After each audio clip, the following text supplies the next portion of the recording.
ശ്രീലാൽ, സന്ദീപ് വാര്യർ ഇപ്പോ കോൺഗ്രസിൽ എത്തിയതിനു ശേഷം മാധ്യമങ്ങളോടെല്ലാം പറയുന്നത് ബി ജെ പിയെ വളരെയധികം വെറുക്കുന്ന രീതിയിലാണ് പറയുന്നത് പ്രതികരണങ്ങൾ. മാത്രമല്ല പ്രധാനമന്ത്രിക്കെതിരെ പോലും നരേന്ദ്രമോദിയെ പോലും തള്ളിപ്പറയുന്ന ഒരു നിലയിലേക്ക് എത്തി സന്ദീപ് വാര്യരുടെ വാക്കുകൾ. അതെന്തുമായിക്കൊള്ളട്ടെ, ഇനിയിപ്പോൾ കോൺഗ്രസ് സന്ദീപിന് വലിയ വലിയ ഓഫറുകളും സ്ഥാനമാനങ്ങളും എല്ലാം നൽകുമെന്നാണല്ലോ എല്ലാവരും കരുതുന്നത്. എന്തൊക്കെയായിരിക്കാം ഇനി സന്ദീപ് വാര്യരെ തേടിയെത്താൻ പോകുന്ന സ്ഥാനമാനങ്ങൾ? ഞാൻ മനസ്സിലാക്കുന്നത് സന്ദീപ് വാര്യർക്ക് ചില സീറ്റുകൾ ഓഫർ ലഭിച്ചിട്ടുണ്ട് എന്നാണ്. സന്ദീപ് പറയുന്നത് അത്തരത്തിലുള്ള ഓഫറുകളൊന്നും ഉണ്ടായിട്ടില്ല. സന്ദീപ് നിരുപാധികം ഒരു ഓഫറും ഇല്ലാതെ പോവുകയാണ്. സന്ദീപിന് KPCC ജനറൽ സെക്രട്ടറി പദം വാഗ്ദാനം ചെയ്തിട്ടുണ്ട് എന്നാണ് ഞാൻ മനസ്സിലാക്കുന്നത്. സരിൻ പോയ ഒരു വലിയ ബുദ്ധിമുട്ട്, സരിൻ ഉണ്ടാക്കിയ ഒരു വലിയ ബുദ്ധിമുട്ട് ഈ തെരഞ്ഞെടുപ്പിൽ കോൺഗ്രസിനെ വേട്ടയാടിയിരുന്നു. സരിൻ മാത്രമല്ല, നിരവധി കോൺഗ്രസുകാർ മറുകണ്ഠം ചാടുകയും ഷാഫി അടക്കം കുറ്റപ്പെടുത്തുകയും ചെയ്ത ഒരു സ്ഥിതിയുണ്ട്. അവിടെ ഷാഫിക്ക് പിടിച്ചു നിൽക്കാനുള്ള ഒരു അവസരം എന്നോണമാണ് എന്ന് തോന്നുന്നു എനിക്ക്. പുതിയൊരാളെ കൊണ്ടുവരുമ്പോൾ അത് വലിയ രീതിയിൽ പാർട്ടിക്ക് ഗുണം ചെയ്യുമെന്നോ അല്ലെങ്കിൽ ഷാഫിക്ക് പോലും രാഷ്ട്രീയപരമായ ഗുണം ഉണ്ടാകുമെന്നോ ഷാഫിയും സതീശനും ഒക്കെ വിചാരിച്ചതിന്റെ അടിസ്ഥാനത്തിലായിരിക്കും സന്ദീപ് വാര്യരെ ഒരുപക്ഷെ കോൺഗ്രസിലേക്ക് എടുത്തിട്ടുണ്ടാവുക. ഏതായാലും KPCCയുടെ നമുക്കറിയാം, KPCCയുടെ ജനറൽ സെക്രട്ടറി പദമാണെങ്കിലും സെക്രട്ടറി പദമാണെങ്കിലും പ്രസിഡന്റും വർക്കിംഗ് പ്രസിഡന്റും കഴിഞ്ഞ ബാക്കിയുള്ള പദങ്ങളൊക്കെ നോക്കിയാൽ നമുക്കറിയാം ഒരു ജംബോ കമ്മിറ്റി എന്ന് തന്നെയാണ് നമ്മൾ പറയുന്നത്. അത്തരത്തിലുള്ള ഒരു കമ്മിറ്റിയിൽ ഒരു സംസ്ഥാന ജനറൽ സെക്രട്ടറിയായി ഇരിക്കാൻ കഴിയുക അല്ലെങ്കിൽ അത്തരത്തിലൊരു ഇരിപ്പുറക്കാൻ കഴിയുന്ന ഒരാളാണോ സന്ദീപ് എന്ന കാര്യത്തിൽ എനിക്ക് സംശയമുണ്ട്. എത്രത്തോളം പ്രാധാന്യം കോൺഗ്രസിൽ കിട്ടും എന്നുള്ളതൊന്നും നമുക്കറിയില്ല. കോൺഗ്രസ്സുകാരായിരിക്കുന്ന നിരവധി മറ്റൊരു പ്രധാന അതിപ്പോ കോൺഗ്രസിലെന്ന് മാത്രമല്ല ഏത് രാഷ്ട്രീയ പാർട്ടിയിലായാലും മറ്റൊരിടത്ത് നിന്ന് ഒരാൾ ചേക്കേറുമ്പോൾ ആ വരുന്ന ആൾക്ക് എന്തെങ്കിലുമൊക്കെ സ്ഥാനം കൊടുക്കുമ്പോൾ ആ പാർട്ടിക്ക് വേണ്ടി, അത് ഏത് പാർട്ടി ആയിക്കൊള്ളട്ടെ, ആ പാർട്ടിക്ക് വേണ്ടി അഹോരാത്രം പ്രയത്നിച്ച, കാലങ്ങളോളം പ്രയത്നിച്ച ഒരുപാട് യുവാക്കളും പ്രായമേറിയവരും എല്ലാം ഉണ്ടാകും. അപ്പൊ അവരാരും ഒരു സ്ഥാനം മോഹിച്ചല്ല അതിൽ നിൽക്കുന്നതെങ്കിൽ പോലും ഒരു പ്രസ്ഥാനത്തിന് വേണ്ടി പ്രവർത്തിക്കുമ്പോൾ കിട്ടുന്ന ഒരു അംഗീകാരമായിട്ടാണ് ഓരോ സ്ഥാനത്തെയും നമ്മൾ കണക്കാക്കേണ്ടത്. അങ്ങനെ നോക്കുമ്പോൾ ഇപ്പോൾ സരിൻ CPM എത്തിയപ്പോൾ സരിന് സ്ഥാനാർത്ഥി പദം കിട്ടി. അടുത്ത് മറ്റെന്തെങ്കിലും സ്ഥാനങ്ങൾ സരിനെ തേടി വരുമോ? ഇതെല്ലാം ആ പാർട്ടിക്ക് വേണ്ടി പ്രവർത്തിച്ച ഒരു വിഭാഗം പേരിലെങ്കിലും അസ്വസ്ഥതകൾ ഉണ്ടാക്കും. അതുപോലെ തന്നെ ഇപ്പോൾ കോൺഗ്രസിലേക്ക് വരുമ്പോൾ കോൺഗ്രസിൽ പ്രത്യേകിച്ചും ഓരോന്ന് പ്രതീക്ഷിച്ചു കഴിയുന്ന ജംബോ കമ്മിറ്റിയൊക്കെ തന്നെ അവരുടെ ഒരു ആശ്വാസമാണ്. കോൺഗ്രസിലും ഇത് പ്രതീക്ഷിച്ചിരിക്കുന്ന ഒരുപാട് പേരുണ്ടാവും, അവരെയും ഇത് ബാധിക്കും. BJPയിലും പണ്ട് മുൻപൊക്കെ സ്ഥാനാർത്ഥി നിർണയം വരുമ്പോൾ നേരത്തെ BJP പാരമ്പര്യമില്ലാത്തവരും പ്രവർത്തന പാരമ്പര്യമില്ലാത്തവരുമായ സ്ഥാനാർത്ഥികളെ, മീൻസ് സെലിബ്രിറ്റികളെയും മറ്റും പരിഗണിക്കുമ്പോൾ ഈ ഒരു അസ്വസ്ഥത BJPയിലും കണ്ടിട്ടുണ്ട്. എന്തായാലും ശരി, മറ്റൊരു പാർട്ടിയിൽ നിന്ന് കയറി വരുന്നവർക്ക് പ്രധാനമായ ചില സ്ഥാനങ്ങൾ കൊടുക്കുന്നത്, അത് ഏത് പാർട്ടിയിലായാലും അത് ആ പാർട്ടി പ്രവർത്തകരെ നിരാശയിലേക്ക് ആഴ്ത്തുന്നത് തന്നെയല്ലേ യഥാർത്ഥത്തിൽ? ഇക്കാര്യത്തിൽ രണ്ട് കാര്യങ്ങളുണ്ട്. ഒന്ന്, CPMനെ സംബന്ധിച്ച് നോക്കുകയാണെങ്കിൽ BJP സംബന്ധിച്ച് നോക്കുകയാണെങ്കിൽ ഒരു കേഡർ സംവിധാനത്തിലുള്ള പാർട്ടിയാണ് ഈ രണ്ട് പാർട്ടികളും, CPMഉം BJPയും. നേരെ മറിച്ച് കോൺഗ്രസിൽ ആർക്കും എന്തും ചെയ്യാവുന്ന ഒരു അവസ്ഥയുണ്ട്. പക്ഷേ കോൺഗ്രസിൽ ഇത്തരത്തിലുണ്ടാകുന്ന പ്രശ്നങ്ങളെല്ലാം അനുരണനം ഉണ്ടാവുകയും അത് പുറത്തു വരികയും ചെയ്യുമെന്നുള്ള കാര്യത്തിൽ യാതൊരു സംശയമില്ല. നിലവിൽ ഇപ്പോൾ നോക്കിയാൽ സന്ദീപ് വാര്യരെ അങ്ങോട്ട് കൊണ്ടുപോയിരിക്കുന്നു. ഇപ്പോഴത്തെ ഈ തെരഞ്ഞെടുപ്പ് സമയത്ത് സന്ദീപ് വാര്യരെ ഉപയോഗിക്കാനുള്ള ഒരു ശ്രമം നടത്തുന്നു. സരിൻ പോയ ഒരു ഗ്യാപ്പ് കോൺഗ്രസ് നിൽക്കുന്നു. പെട്ടിയുമായി ബന്ധപ്പെട്ടുണ്ടായ വിവാദങ്ങൾ, ഇങ്ങനെ പല രീതിയിൽ രാഹുൽ മാങ്കൂട്ടത്തെ അവിടെ പ്രതിഷ്ഠിച്ചതുമായി ബന്ധപ്പെട്ട് പാർട്ടിയിൽ ഉണ്ടാക്കിയിട്ടുള്ള അസ്വസ്ഥത, അവിടെ പാലക്കാട് ഉണ്ടാക്കിയിട്ടുള്ള അസ്വസ്ഥത, ഇങ്ങനെയൊക്കെയുള്ള ഘടകങ്ങൾ നമ്മൾ വെച്ച് നോക്കുമ്പോൾ നമുക്ക് മനസ്സിലാക്കാൻ സാധിക്കുന്ന ഒരു പ്രധാനപ്പെട്ട കാര്യം, ഇപ്പോ നിലവിൽ ഇപ്പോഴത്തെ, അതായത് ഈ ഇലക്ഷൻ കഴിയുന്നിടം വരെ സന്ദീപ് വാര്യർ സേഫ് ആണ് എന്ന് തന്നെയാണ്. അതിനുശേഷമായിരിക്കും സന്ദീപ് വാര്യർക്ക് കൊടുക്കാൻ പോകുന്ന സ്ഥാനമാനങ്ങളൊക്കെ വരുമ്പോൾ ഏത് തരത്തിലാകും അത് റിഫ്ലക്ട് ചെയ്യുക എന്നതിനെ സംബന്ധിച്ച് വലിയ തരത്തിലുള്ള സംശയങ്ങളുണ്ട്. ഇപ്പൊ തന്നെ നമുക്കറിയാം പാലക്കാട് നിന്നുള്ള ഒരു നേതാവ്, ആ നേതാവിനെ സംബന്ധിച്ച് മനസ്സിലാക്കാൻ സാധിക്കുന്നത് VT ബൽറാം ആണെന്നാണ്. VT ബൽറാമിന് വലിയ താല്പര്യം ഉണ്ടായിരുന്നില്ല ഇവിടേക്ക് കൊണ്ടുവരാൻ എന്ന് മനസ്സിലാക്കാൻ സാധിക്കുന്നു. VT ബൽറാമിനെ എവിടെയും കാണാനുമില്ല. ഈ തെരഞ്ഞെടുപ്പ് രംഗത്ത് എവിടെയും VT ബൽറാമിനെ കാണാനുമില്ല എന്നുള്ളതാണ് ഏറ്റവും പ്രധാനപ്പെട്ട കാര്യം. ഏതായാലും വളരെ ശ്രദ്ധയോടുകൂടി നമ്മൾ ചിന്തിക്കേണ്ട ഒരു വിഷയം തന്നെയാണ്. ഒരുപക്ഷെ കോൺഗ്രസിന് അടൂരിൽ നിന്ന് ഒരു സ്ഥാനാർത്ഥിയെ പാലക്കാട് ഇറക്കുന്നതിന് നല്ല VT ബൽറാമിനെ പാലക്കാട് പരിഗണിക്കാമായിരുന്നു എന്നുള്ള സാധ്യതകളൊക്കെ മുന്നിൽ നിൽക്കുന്നുണ്ട്. ഇവിടെ സരിൻ സ്ഥാനാർത്ഥിയാകാൻ നോക്കിയിരുന്ന ഒരാളാണ്. സരിന് പാലക്കാട് മണ്ഡലത്തിൽ ഒരു വീട് പോലുമുണ്ട്. ആ കണക്കൊക്കെ നോക്കിയാൽ സരിൻ അവിടെ മത്സരിക്കാനുള്ള സ്ഥാനാർത്ഥിത്വത്തിന് സാധ്യതയുള്ള ഒരാളായിരുന്നു.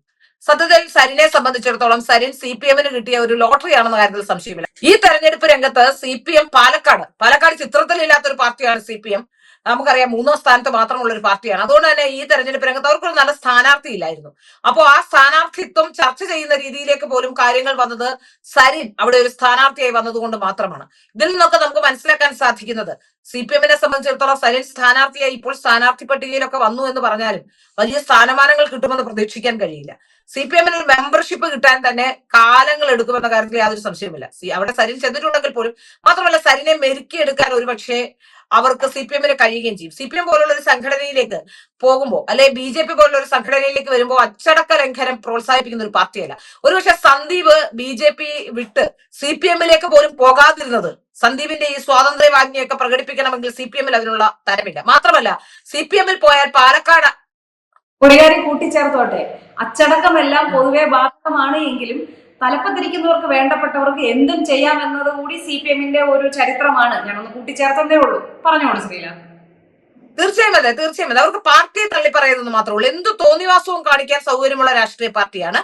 പക്ഷെ അവർ പാർട്ടിയെ തള്ളിപ്പറയരുത്. ഏത് സമയത്തും എന്ത് പ്രശ്നം ഉണ്ടായാലും പാർട്ടിയെ തള്ളിപ്പറയാതിരിക്കുക എന്നുള്ളതാണ്. അത് ആശയവും വ്യക്തികളും തമ്മിലുള്ള വ്യത്യാസമാണ്. വ്യക്തി എന്ത് തോന്നിവാസം കാണിച്ചാലും, ഇപ്പൊ നമുക്കറിയാമല്ലോ, എല്ലാ പീഡന കേസുകളിൽ പെടുന്നവർ, കൊലപാതക കേസിൽ പെടുന്നവരൊക്കെ അവർ സംരക്ഷിക്കും. പക്ഷെ അവരെ സംബന്ധിച്ചിടത്തോളം അവർ പാർട്ടിക്കെതിരാവുകയോ പാർട്ടിക്കെതിരെ ഒരു വാക്ക് പറയുകയോ ചെയ്താൽ മാത്രമേ ഉള്ളൂ പ്രശ്നം ഉണ്ടാവുക. അങ്ങനെയാണല്ലോ നമ്മുടെ ചന്ദ്രശേഖരന്റെ വീട്ടിലേക്ക് ഇന്നോവ പോകാനുള്ള സ്ഥിതി ഉണ്ടായത്. അപ്പൊ അത് നമുക്ക് മനസ്സിലാക്കാൻ സാധിക്കും. ഇവിടെ അതാണ് പറയുന്നത്, അത്തരം അച്ചടക്കം ആവശ്യമുള്ള ഒരു പാർട്ടിയാണ്. അവിടെ ചെന്നിട്ട് പറയുന്ന വാക്കുകൾക്ക് പോലും, ഇപ്പൊ CPM-ലാണ് സന്ദീപ് പോയിരുന്നെങ്കിൽ സന്ദീപിന് ഇങ്ങനെ ഒരു പരിപാടിയിൽ പങ്കെടുക്കാനോ അല്ലെങ്കിൽ അവർ നിശ്ചയിക്കുന്ന പരിപാടിയിൽ പങ്കെടുക്കുക, അവർ പറഞ്ഞെങ്കിൽ മാത്രമേ ഒരുപക്ഷെ പാലക്കാട് നിന്നും തിരുവനന്തപുരത്തേക്ക് പോലും ട്രെയിനിൽ ഒന്ന് കയറി യാത്ര ചെയ്യണമെങ്കിൽ പോലും CPM തന്നെ അവർ തെളിക്കുന്ന വഴിയിലൂടെ മാത്രമേ സന്ദീപിന് പോകാൻ പറ്റുമായിരുന്നുള്ളൂ. അതുകൊണ്ടായിരിക്കും ഒരുപക്ഷെ കോൺഗ്രസിലാണെങ്കിൽ അത്തരത്തിലുള്ള പ്രത്യേകിച്ച് ഒരു കാര്യമില്ല, എവിടെയും ഇടിച്ചു കയറിച്ചെല്ലാം, എവിടേക്കും എന്തും ചെയ്യാം, അങ്ങനെ ഒരു അവസ്ഥയുള്ള ഒരു രാഷ്ട്രീയ പാർട്ടിയാണ്. പ്രത്യേകിച്ച് കേഡറോ അങ്ങനത്തെ സംവിധാനങ്ങളൊന്നുമില്ല. ഒരു സെമി കേഡറാണെന്നൊക്കെയാണ് പറയുന്നത്, പക്ഷെ ഒരു കേഡറും ഇല്ലെന്ന് നമുക്കറിയാം. അപ്പൊ അതുകൊണ്ട് തന്നെ എന്തും ചെയ്യാൻ പറ്റുന്ന ഒരു രാഷ്ട്രീയ പാർട്ടി എന്ന നിലയിൽ സന്ദീപിനെ സംബന്ധിച്ചിടത്തോളം, സ്വാതന്ത്ര്യം ആഗ്രഹിക്കുന്ന ഒരാളെന്ന രീതിയിൽ സന്ദീപിനെ സംബന്ധിച്ചിടത്തോളം കോൺഗ്രസ് തന്നെയായിരിക്കും നല്ല ഓപ്ഷൻ എന്നതിന്റെ അടിസ്ഥാനത്തിലാവാം സന്ദീപ് അങ്ങോട്ട് പോയത് എന്നാണ് ഞാൻ വിചാരിക്കുന്നത്. ഏതായാലും ഒരു കാര്യം വ്യക്തമാണ്, സന്ദീപിന് KPCC ജനറൽ സെക്രട്ടറി പദമാണ് നിലവിൽ ഓഫർ ചെയ്തിരിക്കുന്നതെന്നാണ് മനസ്സിലാക്കാൻ സാധിക്കുന്നത്. മാത്രമല്ല പാലക്കാട്, അതുപോലെ തന്നെ ഒറ്റപ്പാലം അടക്കമുള്ള സീറ്റുകൾ, അതിൽ ഏത് സീറ്റ് വേണം, ഇപ്പോ സരിൻ അവിടെ ഇല്ല, അതുകൊണ്ട് തന്നെ ഒറ്റപ്പാലം സീറ്റിന് സാധ്യതയുണ്ട്. അപ്പൊ അങ്ങനെയുള്ള സീറ്റുകളിൽ ഏതെങ്കിലും അടുത്ത തെരഞ്ഞെടുപ്പിൽ ലഭിക്കാനും സാധ്യതയുണ്ട്. അത്തരത്തിലുള്ള സാധ്യതകൾ മുന്നിൽ തുറന്നിട്ടുകൊണ്ട് തന്നെയാണ് സന്ദീപ് പോയിട്ടുള്ളത് എന്ന കാര്യത്തിൽ യാതൊരു സംശയവുമില്ല. എന്തെങ്കിലും ഒരു കാരണം കിട്ടാതെ സന്ദീപ് ഒരിക്കലും ഇപ്പൊ ശ്രീല പറഞ്ഞതനുസരിച്ച് നോക്കുമ്പോൾ ഇപ്പോ സെക്രട്ടറി സ്ഥാനം, KPCC സെക്രട്ടറി സ്ഥാനം സന്ദീപിന് ലഭിക്കുകയാണ്, അടുത്ത മത്സര രംഗത്ത് പ്രമുഖ സീറ്റുകൾ അദ്ദേഹത്തിന് ലഭിക്കുകയാണ് എങ്കിൽ അദ്ദേഹത്തിന് മുന്നോട്ടുള്ള ഒരു യാത്ര എന്ന് പറഞ്ഞത് എന്തായാലും സ്മൂത്ത് ആയിട്ട് പോകാൻ പറ്റില്ല എന്ന് തന്നെയല്ലേ നമ്മൾ മനസ്സിലാക്കുന്നത്. കാരണം ഇനി പോകുന്ന പാതകളെല്ലാം കോൺഗ്രസ് പോലൊരു രാഷ്ട്രീയ പാർട്ടിയിൽ KPCC ജനറൽ സെക്രട്ടറി സ്ഥാനം കിട്ടിയാലോ അല്ലെങ്കിൽ സീറ്റ് കിട്ടിയാലോ ജയിക്കണമെന്ന് പോലും ഇല്ല. ആർക്ക് എപ്പോ കാല് വരണമെങ്കിലും ആരുടെ കാലും വരാവുന്ന ഒരു രാഷ്ട്രീയ പാർട്ടിയാണെന്ന് നമുക്കറിയാം. ഇങ്ങനെ ചുമ്മാതെ സംഘടന എന്നൊക്കെ പറയുന്നുണ്ടെങ്കിൽ നോക്കൂ, ഇന്നലെ രാത്രി വരെ സന്ദീപ് പലരെയും കുറ്റം പറഞ്ഞിട്ടുണ്ട്. അതായത് രാഹുൽ ഗാന്ധിയെ കുറ്റം പറഞ്ഞിട്ടുണ്ട്, ഗാന്ധിജിയെ കുറ്റം പറഞ്ഞിട്ടുണ്ടെന്ന് പറഞ്ഞ V മുരളീധരൻ ഇന്ന് നേരം വെളുത്തപ്പോ പറയുന്നത് സന്ദീപ് കോൺഗ്രസ്സുകാരനായി എന്നാണ്. ഒരു രാത്രി നേരം വെളുത്തപ്പോ സന്ദീപ് കോൺഗ്രസ്സുകാരനായി എന്നാണ് മുരളീധരൻ പറയുന്നത്.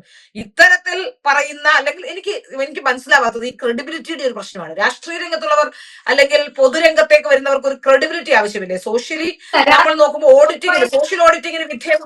രാഷ്ട്രീയത്തിൽ പൊതുവായി ഒരു ശത്രു ഇല്ല എന്ന് പറയാറുണ്ടല്ലോ കൃത്യമായിട്ട്. കാരണം ഇന്നത്തെ ശത്രു നാളത്തെ മിത്രമായിരിക്കാമല്ലോ. അപ്പൊ തോളിൽ കൈയിടേണ്ടി വരും, വേദി പങ്കിടേണ്ടി വരും. ഇപ്പൊ തന്നെ സന്ദീപ് വാര്യർ K മുരളീധരനെ കുറിച്ച് വേദിയിൽ പറഞ്ഞത് കടല്, ആന, മോഹൻലാൽ, മുരളിയേട്ടൻ, ഇത് നാലും എത്ര കണ്ടാലും സന്ദീപ് വാര്യർക്ക് മടുക്കില്ല എന്നാണ്. അപ്പൊ അത്ര പ്രിയപ്പെട്ടതാണ് സന്ദീപ് വാര്യരുടെ കാര്യമാകും. കടലും മോഹൻലാലും ഒക്കെ മോഹൻലാലിനെ കണ്ടാൽ മടുക്കില്ല എന്നൊന്നും ഞാൻ പറയില്ല. കടൽ കണ്ടാൽ നമുക്ക് മടുക്കില്ല. എന്നെ സംബന്ധിച്ചിടത്തോളം ഞാൻ പറയുവാണെങ്കിൽ മോഹൻലാലിനെ കണ്ടാൽ മടുക്കില്ല, അത് വ്യക്തിയാണ്. ഇത് ചിലപ്പോ ഒരു പക്ഷേ മുരളിയെ കണ്ടാൽ മടുക്കില്ല എന്നൊക്കെ പറഞ്ഞ് എനിക്കറിയില്ല. ഒരു കാലത്ത് പത്രക്കാർക്കെല്ലാം മടുപ്പുണ്ടായിരുന്ന ഒരു രാഷ്ട്രീയ നേതാവായിരുന്നു K മുരളീധരൻ. K മുരളീധരൻ രാഷ്ട്രീയ രംഗത്ത് എങ്ങനെയായിരുന്നു എന്നും K മുരളീധരനെ എങ്ങനെയാണ് കേരളത്തിലെ പൊതുസമൂഹം ട്രീറ്റ് ചെയ്തിരുന്നതെന്നും അതിൽ നിന്ന് ഒത്തിരി വ്യത്യാസമായി പിന്നീട് രാഷ്ട്രീയ രംഗത്തേക്ക് വന്ന ഒരാൾ കൂടിയാണ് K മുരളീധരൻ. അതുകൊണ്ട് തന്നെ നമുക്ക് ഈ പറയുന്നതിലൊക്കെ എത്ര വാസ്തവമുണ്ട്, എന്താണ് സന്ദീപ് ഉദ്ദേശിക്കുന്നത് എനിക്കറിയില്ല. പിന്നെ സന്ദീപിനെ സംബന്ധിച്ചിടത്തോളം ഇപ്പൊ അങ്ങനെയൊക്കെ പറഞ്ഞേ പറ്റൂ. ചാടിപ്പോയില്ലേ, കടലിൽ ചാടിയാൽ നീന്തിക്കയറാൻ ശ്രമം നടത്തും, ഒരു സംശയവുമില്ല കാര്യത്തിൽ. അത് തന്നെയാണ് റെസിസ്റ്റൻസിന്റെ പാത സ്വീകരിക്കുന്നതാണെന്നാണ് തോന്നുന്നത്. കെ മുരളീധരൻ പറഞ്ഞത് സന്ദീപ് വാര്യർ ഗാന്ധി വധത്തെ അനുകൂലിച്ചതും രാഹുൽ ഗാന്ധിയെ വ്യക്തിപരമായി അപമാനിച്ചതും ഇത് രണ്ടുമാണ് സന്ദീപ് വാര്യരെ അംഗീകരിക്കാതിരിക്കാൻ അദ്ദേഹത്തിന് തോന്നിയ കാരണങ്ങളെന്ന്. അപ്പോ പൊതുജനം ഓർക്കുകയാണ്, പണ്ടൊരിക്കൽ മദാമി എന്നും അലുമിനിയം പട്ടേൽ എന്നും ഒക്കെ ഈ കെ മുരളീധരൻ തന്നെ പല പരാമർശങ്ങളും നടത്തിയത് ജനങ്ങൾക്ക് ഓർക്കാൻ ഒരു അവസരം കൂടി അവർ തന്നെ ഒരുക്കുകയാണ്. തീർച്ചയായും അതെ.